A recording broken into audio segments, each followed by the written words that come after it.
İqtisadi zonadasınız, hörmətli tamaşaçılar. Yay mövsümü başlayır və bir çoxları artıq indidən istirahət üçün planlar qurmağa başlayır. Bəzi şəxslər artıq Həmkarlar İttifaqının xətti ilə güzəştli qaydada yollayışlar almağa da üst tutublar.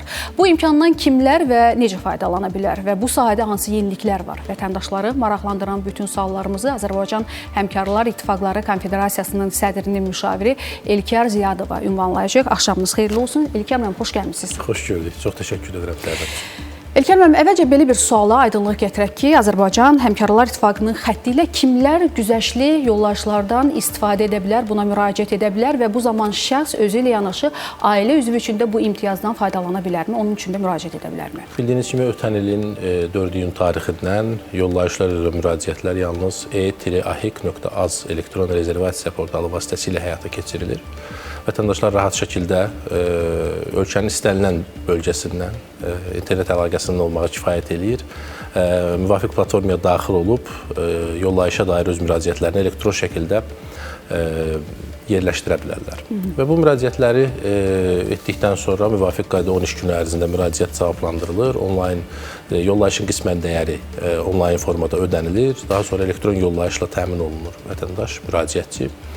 Təbii ki, sistem üzrə davamlı təkmilləşmə işləri də aparılır. Bura eyni zamanda hüquqi tərəfdən də, norma yaratma fəaliyyət tərəfdən də təkmilləşmə işləri aparılır və aparılmaqdadır.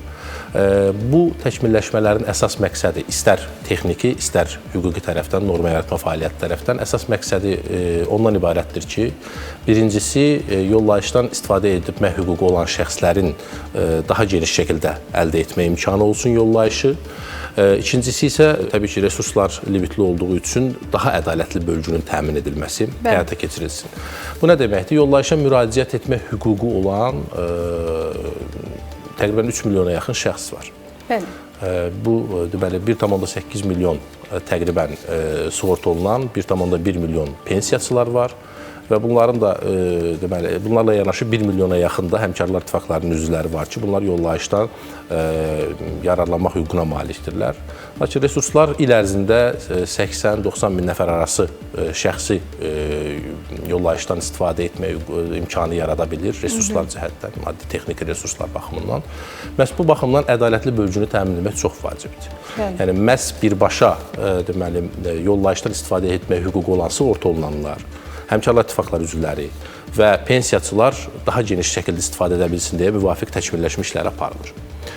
Birbaşa sualınıza gəldikdə isə, dediyimiz kimi, yollayışdan istifadə hüququ yalnız Həmkarlar İttifaqları üzvlərinə, sosial sığorta ödəyicilərinə, yəni sığorta olunanlara və eyni zamanda pensiyaçılara şamil olunur. Bu üç kateqoriya əsas benefisiar qrup hesab olunur.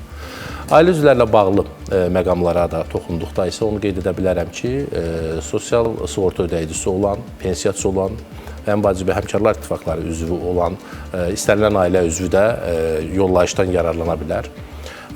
Məhz yeniliklərdən biri də buydu ki, ailə üzvü dedikdə bugünə qədər əgər biz yalnız həyat yoldaşını və ya övladını nəzərə alırdıqsa, artıq biz birgə müraciət hüququ olan istənilən sosial sığorta ödəyicisi, pensiyaçısı və ya Həmkarlar İttifaqı olan iki şəxs də müraciət edə bilər.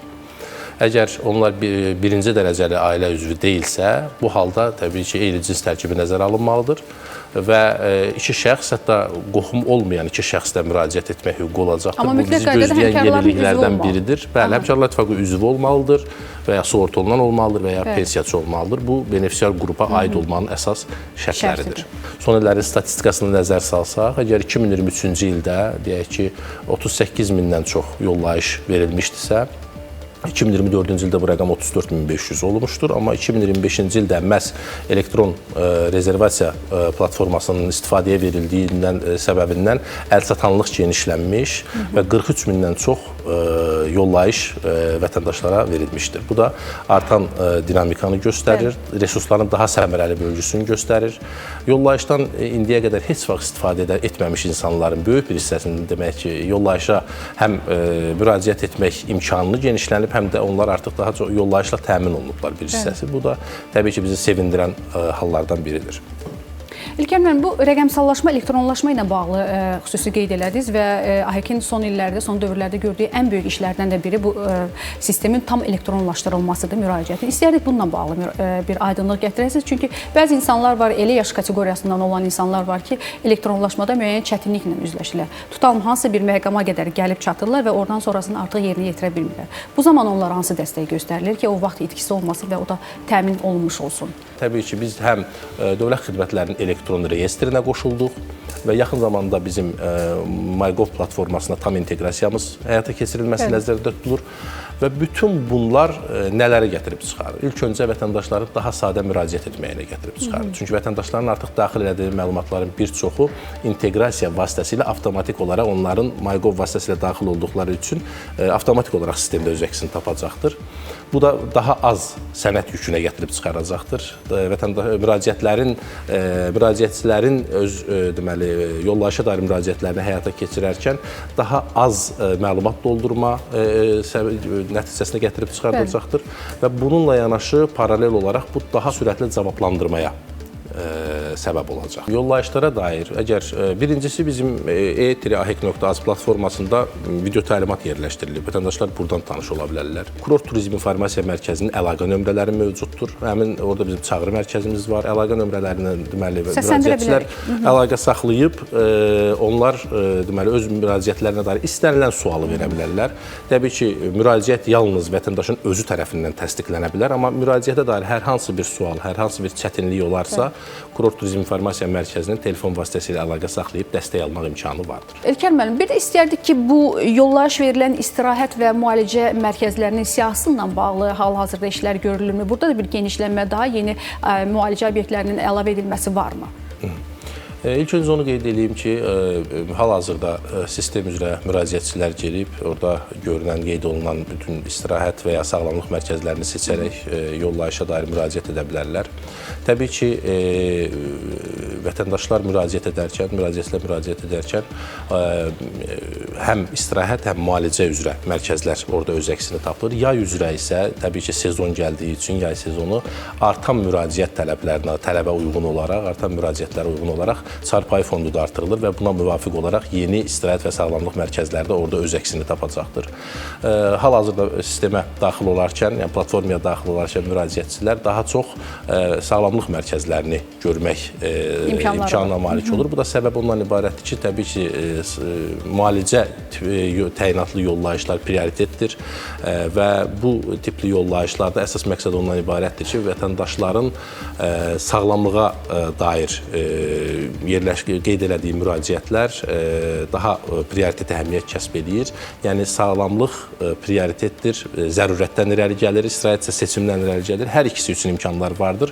Lakin prioritet olaraq təbii ki, sağlamlıq mərkəzlərinin daha çox görməyinin səbəbləri bunlardır. Və ən əsas məsələ, çox istəyərdik ki, bu ittifaqın üzvlərinə və sizə hal-hazırda müraciət etməyə hazırlaşan insanlara nə tövsiyə edirsiniz, nəyə diqqət etsinlər bu zaman? Müraciətçilər seçim edərkən ilk öncə giriş tarixini və qalmaq istədikləri gün sayını seçib, axtar düyməsini sıxsalar, daha çox seçim imkanını görmüş olacaqlar. Yəni, bütün sanatoriyalar üzrə, bütün istirahət mərkəzləri üzrə, bütün sağlamlıq mərkəzləri üzrə.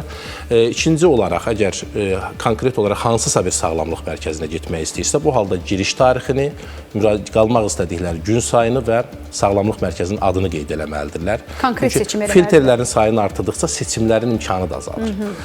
Üçüncü isə deyək ki, həmin giriş tarixinə istədiyi sanatoriyada yer olmaya bilər. Bu halda alternativ giriş tarixləri seçmək onlar üçün belə deyim, yollayış almaq şansını artıracaqdır. İkinci əsas qeyd eləmək istədiyim məqam ondan ibarətdir ki, müraciətçilər daha çox təbii ki, yay aylarında müraciət edirlər. Lakin yay aylarında konkursu yüksək olur. Müraciətçi də çox olur. Bu səbəbdən yollayış alma şansı digər qış, yaz və payız sezonuna nəzərən daha çətin olur. Ona görə mən müraciətçiləri yaz, payız və qış aylarında daha çox müraciət eləməyə çağırıram. Bu halların həm yollayış alma şansını artırır, eyni zamanda müalicə təyinatlı yollayışlarda xüsusilə payız, qış və yaz ayları daha uyğun aylar sayılır müalicə üçün.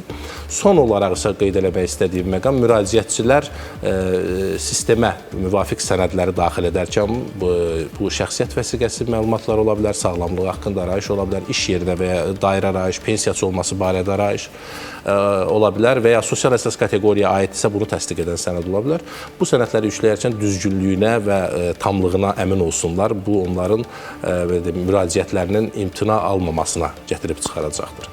Əsas qeyd eləmək istədiyimiz məqamlar bunlar idi. Çox təşəkkür edirik. Minnətdarıq studiyamıza gəldiyiniz üçün sizə də, bütün bu yollayışa hazırlaşanlara da uğurlar arzulayırıq. Minnətdarıq studiyamıza gəldiyiniz üçün. Çox təşəkkür ederim. Sağ olun.